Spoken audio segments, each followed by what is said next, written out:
ایک حدیث پاک میں آتا ہے کہ جس طرح قرآن مجید ساری آسمانی کتابوں میں افضل مقام رکھتی ہے، اسی طرح رجب شریف کا مہینہ سارے مہینوں میں افضل ہے۔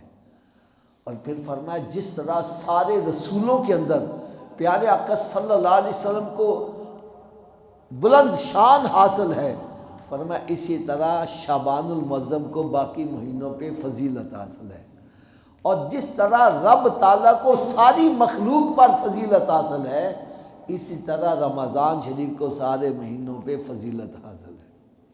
یہ تینوں ماہ مبارک بڑے برکت والے ہیں، اور شعبان المعظم خاص طور پر یہ یاد رکھو، ایک طرف اس کے رجب شریف کا مہینہ ہے اور وہ حرمت والے مہینوں میں مہینہ ہے، اور دوسری طرف اس کے رمضان المبارک کا مہینہ ہے۔ یہ دونوں فضیلت والے مہینوں کے درمیان میں موجود ہے، لہٰذا اس کی بڑی ہی شان آئی ہے۔ شعبان کے بارے میں آپ کو ایک بڑی آسان سی مثال دے دوں، بارش کے آنے سے پہلے بادل آتے ہیں، ایسے ہی ہے نا جی، پہلے بادل آتے ہیں، پھر پتہ چلتا ہے بھئی بارش آئے گی، ٹھیک ہے نا۔ تو جو عقل مند کسان ہیں وہ جب بادل آئیں تو اپنی کیاریوں کو خود پہلے درست کر لیتے ہیں، بیج وغیرہ ڈال لیتے ہیں، جہاں پانی سٹور کرنا ہے اس کے بننے وغیرہ بھی سیٹ کر لیتے ہیں، تاکہ جب بارش برسے تو اس کا کوئی قطرہ ضائع نہ جائے۔ اور جو بندہ کہے یار جب بارش آئے گی پھر ہم کام کر لیں گے، تو پھر بارش کے دوران آپ صحیح طرح سے پانی کو سٹور نہیں کر سکتے، اس سے فائدہ نہیں اٹھا سکتے۔ بس اسی طرح سمجھ لو، جس طرح بارش کے آنے سے پہلے بادل آتے ہیں تو بس شعبان المعظم سمجھو یہ بادل ہے، اب اس کے بعد رحمتوں کی برسات والا مہینہ رمضان شریف آنے والا ہے۔ جو عقل مند مومن ہے وہ شعبان المعظم کے مہینے کو دیکھتے ہی اپنی کیاریوں کو درست کر لیتا ہے، اپنے اعمال کو درست کر لیتا ہے، اور پہلے سے ہی رمضان المبارک کی آمد کی تیاری شروع کر دیتا ہے کہ برکت والا مہینہ آ رہا ہے۔ اور صحابہ کرام علیہم رضوان بھی شعبان المعظم میں پہلے سے ہی تیاری کرتے تھے اور اتنی خوشی کا اظہار کرتے تھے کہ رمضان آ رہا ہے، رمضان آ رہا ہے، رمضان آ رہا ہے، یعنی پہلے سے ہی اپنے سارے کام کاج کو سیٹ اپ کر کے، تاکہ ہم پوری توجہ سے رمضان المبارک سے فائدہ اٹھا سکیں۔ ایک آپ میں آج کو بڑی پیاری سی مثال دینے لگا ہوں، حدیث مبارکہ میں آتا ہے کہ جیسے ہی رمضان شریف کا چاند دکھائی دیتا ہے تو اللہ تبارک و تعالیٰ سرکش شیاطین کو پابہ زنجیر کر دیتا ہے، شیطانوں کو بند کر دیتا ہے۔ میں اب ایک سوال کرنے لگا ہوں کہ جب شیطان بند ہو جاتا تو کیا برائیاں ساری ختم ہو جاتی ہیں؟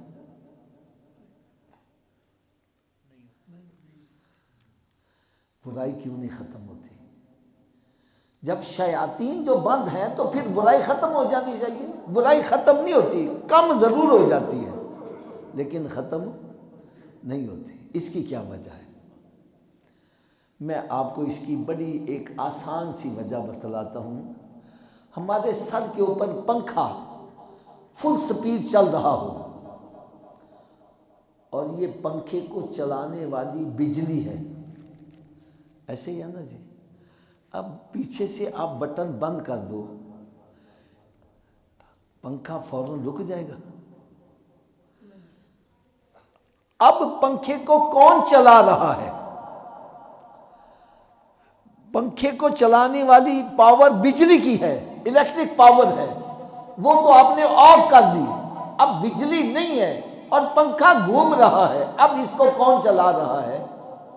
آپ یہی کہو گے حافظ صاحب یہ جو بجلی نے اس کو دھکا لگایا تھا نا، وہ دھکا اس کو گھما رہا ہے۔ وہ دھکا اس کو، بجلی تو ختم ہو گئی لیکن یہ دھکا اس کو گھما رہا ہے۔ بس سمجھ لو شیطان جو 11 مہینے دھکا لگاتا رہتا ہے، اور رمضان میں وہ شیطان بند تو کر دیا جاتا لیکن اس کا دھکا جو ہے وہ بندے کو گھماتا رہتا ہے، وہ برائیوں پہ لگائے رکھتا ہے۔ اب ہم رمضان شریف سے بھرپور فائدہ کیسے حاصل کر سکتے ہیں؟ اس کا بڑا آسان سا نسخہ ہے، بڑا آسان سا نسخہ ہے۔ پنکھا بجلی چلاتی ہے، اب بجلی پنکھا چلا رہی ہے، پنکھا فل سپیڈ پہ چل رہا ہے، فل سپیڈ پہ چل رہا ہے۔ اب آپ بجلی کو تو بند نہیں کر سکتے، اس کے درمیان ایک ریگولیٹر لگا دو۔ ریگولیٹر لگا کے اس کی سپیڈ کم کرنا شروع کر دو۔ جب بالکل سلو سپیڈ پہ آ جائے گا تو جیسے ہی بتی بند ہوگی یہ 2-4 چکر کھا کے نہ تو پھر آرام سے رک جائے گا۔ بھائی آپ شیطان کو تو شعبان میں بند نہیں کر سکتے، لیکن اس کے اندر ایک ریگولیٹر لگا لو، گناہ کم کرنے شروع کر دو، جو سستی ہیں ان کو ختم کر دو، گناہوں سے بچ جاؤ، نیک اعمال زیادہ کرنے شروع کر دو۔ جب یہ گناہوں کے سپیڈ کم ہو جائے گی، جیسے ہی شیطان بند ہوگا یہ 2-4 چکر کھا کے بندہ سیدھا ہو جائے گا، نیکی کے راستے پہ چلنا شروع ہو جائے گا۔ اور ویسے بھی میں آپ کو بتلاؤں، شعبان المعظم کا مہینہ برکت والا ہے، اس کی تعظیم کرنی چاہیے۔ اس مہینے کو نسبت ہے میرے آقا صلی اللہ علیہ وسلم کے مہینے کے ساتھ، سرکار نے اس کو اپنا مہینہ قرار دیا ہے، تو اس کی تعظیم کیا ہے، اس کی عظمت کیا ہے؟ اس کے لیے میں ایک بڑی آسان سی مثال دے دوں۔ 4 بندے تاش کھیل رہے ہیں، اوپر سے ان کے والد صاحب آ جائیں، اگر یہ فوری طور پر بند کر دیں، چھپا دیں، تو ہم کہیں گے یار ان کے دلوں میں باپ کا ادب ہے، کیوں جی حضرت صاحب؟ اور اگر باپ آیا ہے تاش ویسے کھیلی جا رہی ہے، ہم کیا کہیں گے؟ ان کے دلوں میں باپ کا ادب۔ بس یار یہی سمجھ لو شعبان المعظم کا مہینہ آ گیا ہے، جو اس ماہ مبارک میں جھوٹ بولنا چھوڑ دیتا ہے، غیبتیں چغلیاں چھوڑ دیتا ہے، بے حیائی کے کام چھوڑ دیتا ہے، سود کھانا چھوڑ دیتا ہے، گالی گلوچ چھوڑ دیتا ہے، ماں باپ کی نافرمانی چھوڑ دیتا ہے، نمازوں میں سستی ختم کر دیتا ہے، نمازوں کی پابندیاں شروع کر دیتا ہے، قرآن پاک کی تلاوت شروع کر دیتا ہے، بس یہ سمجھ لو اس نے رمضان شعبان المعظم کا ادب کیا ہے۔ اگر کوئی بندہ پوچھے یار اب تو گالیاں نہیں نکالتا، بولو یار شرم آتی ہے، سرکار کے مہینے میں بھی میں گالیاں نکالوں؟ سرکار صلی اللہ علیہ وسلم کے مہینوں میں بھی میں نمازوں میں سستیاں کروں، میں بے حیائی کے کام کروں، گندی گندی فلمیں ڈرامے دیکھوں؟ بس جو بندہ رمضان المبارک سے بھرپور فائدہ اٹھانا چاہتا ہے اس کو چاہیے کہ شعبان المعظم میں ہی اس کی تیاری شروع کر دے، اپنے آپ کو گناہوں سے بچائے اور نیک اعمال زیادہ شروع کر دے۔ بس جیسے ہی شعبان المعظم کا مہینہ ختم ہوگا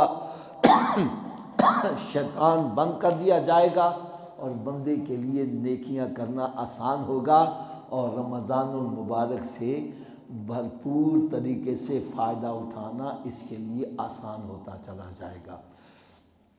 ویسے بھی شعبان المعظم میں نیک اعمال کرنے پر اجر بھی زیادہ ہے، بہت زیادہ اجر ہے۔ آپ کو میں ایک حدیث مبارکہ کا مفہوم عرض کرتا ہوں۔ میرے آقا صلی اللہ علیہ وسلم نے ارشاد فرمایا، جو بندہ شعبان المعظم میں ایک روزہ رکھتا، نفلی روزہ ایک روزہ رکھتا ہے، قیامت کے روز جنت میں وہ اس طرح میرے ساتھ ہوگا جیسے یہ 2 انگلیاں ساتھ ساتھ ہیں۔ حضرت عائشہ صدیقہ طیبہ طاہرہ رضی اللہ تعالی عنہا ارشاد فرماتی ہیں کہ رمضان المبارک میں تو روزہ رکھنا فرض ہے، وہ تو رکھنا ہی ہے، اس کے علاوہ باقی مہینوں میں روزے رکھنا یہ نفلی روزے ہوتے ہیں۔ اور حضرت عائشہ صدیقہ طیبہ طاہرہ رضی اللہ تعالیٰ عنہ ارشاد فرماتی ہیں کہ پیارے آقا صلی اللہ علیہ وسلم رمضان المبارک کے بعد سب سے زیادہ جس مہینے میں نفلی روزے رکھتے تھے وہ شعبان المعظم کا مہینہ ہوتا تھا۔ تو ہمیں بھی شعبان المعظم میں روزے رکھنے کی عادت ڈالنی چاہیے۔ جب عادت ڈل جائے گی تو پھر رمضان کے مہینے کا روزہ ہمیں پریشان نہیں کرے گا، ہم اس کا استقبال کریں گے۔ ویسے بھی شعبان المعظم میں رمضان المبارک کے استقبال کی خوشی میں ہمیں اس کا استقبال کرنے کے لیے بھی نیک اعمال کرنے چاہیے، گناہوں سے بچنا چاہیے۔ اس سلسلے میں آپ کو ایک بڑی پیاری حدیث عرض کر دوں۔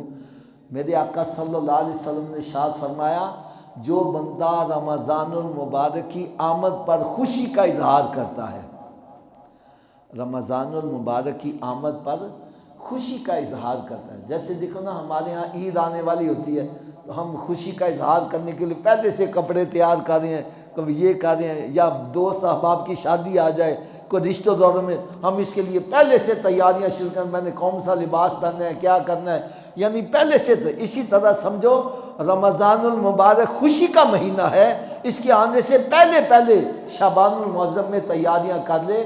جو بندہ رمضان المبارک کی آمد پر خوشی کا اظہار کرتا ہے اور اس کے تشریف لے جانے پر غم کا اظہار کرتا ہے، اللہ تعالیٰ ایسے بندے پر جنت واجب فرما دیتا ہے۔ اس لیے میری آپ سب سے مدنی التجا ہے کہ خود بھی اور اپنے گھر والوں کے دلوں میں یہ ایک احساس پیدا کرو کہ بھائی شعبان کا مہینہ آ رہا ہے، بڑی برکت والا مہینہ ہے، اور اس میں تو ایک رات ایسی ہے جس کا نام ہی شب برات ہے۔ کیا نام ہے جی؟ شب برات۔ شب کا مطلب رات ہے، برات کا مطلب ہوتا ہے خلاصی، یعنی وہ ایسی رات ہے جس رات میں اللہ تعالیٰ گناہ گاروں کے گناہ معاف فرما دیتا ہے۔ تو ایسے برکت والے مہینے کا ہمیں ادب و احترام کرنا چاہیے۔ اللہ تعالیٰ ہم سب کو سمجھنے کی اور عمل کرنے کی توفیق عطا فرمائے۔